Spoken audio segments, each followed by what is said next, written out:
Hello mga Ada Crab! So for today's video ay may pupuntahan nga kami ng aking kasama na si Sir Moniz. Pupuntahan namin ang isa sa magandang pasyalan dito lamang sa probinsya ng Cavite. At yan nga ay nakasakay na kami sa isang bus papunta sa Maragondon kung saan bibisitahin namin ang isa sa makasaysayang pasyalan dito lamang sa probinsya ng Cavite.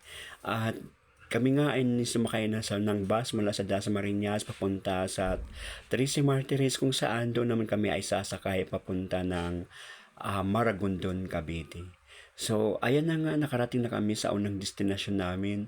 Tinawid namin ang isa sa pinakasikat na hanging bridge sa may Maragondon, Cavite, ang Kaingin Bridge, hanging bridge. So, makikita nyo naman na kami ay tumatawid sa isa sa magandang halimbawa ng pag nagdudugtong ng mga sibilisasyon sa bawat pamayanan. Sa umpisa nga ay nag-aalanganin ako kasi hindi ako sanay na tumatawid sa isang tulay na kung saan ito ay hindi konkreto. Medyo kinakabahan ako at umuuga nga ang hanging bridge. So, tiningnan ko sa ilalim kung ang babagsakan ko kapag ito ay naputol ay medyo okay naman at tubig naman ang babagsakan po natin. Pero medyo kabado lang po tayo dyan. So, sa umpisa ay namangako of course, sa ganitong klaseng lugar ay makikita pa rin po natin ang magandang kalikasan na talaga namang well-preserved dahil na rin sa pagtutulungan ng mga tao at sa pamayanan na nandito. So, tinignan ko ang isang dulo ng hanging bridge kung saan doon kami patungo ng aking kasama ay medyo nung makita ko na ako ay nasa dulo na ay nawala na rin ang kaba sa aking dibdib. So ayan nga at nakarating ako sa dulo ng ligtas naman. Binisita rin namin ang isa sa pinakasikat na pasyalan dito sa Maragondon, ang Inukit site kung saan may mga larawan ng mga religious figures na kung saan ay maaari kang makapagnilay-nilay sa darating na mahal na araw. So kung kayo po ay magagawi sa banda rito ay maaari nyong pasyalan ang Inukit site na ito sa Maragondon, Cavite.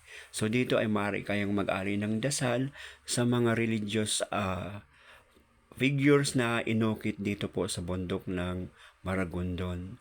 So ayan nga, ako ay din ay namangha sapagkat ito ay inukit lamang sa mga lupa na narito o sa mga bundok na narito at nagkaroon naman talaga ng magandang disenyo ang pagkakagawa nito. So perfect po ito para sa mahal na araw. Kung kayo po ay gustong magnilay at gusto nyong puntahan ng lugar nito, ay maaari nyo pong puntahan ang lugar na ito. Ito po ay tinatawag na Inukit site.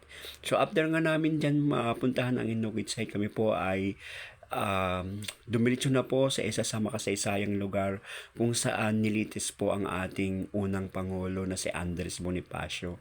Actually, nadaanan lamang po namin ang bahay na ito o ang museo na ito na kung saan nilitis po ang ating unang Pangulo na si Andres Bonifacio. Ako na naman po ay namangha sapagkat uh, sa panahong ito ay nakatayo pa rin po ang bahay na ito kung saan po ay nilitis nga po ang magkapatid na Procopio at Andres Bonifacio.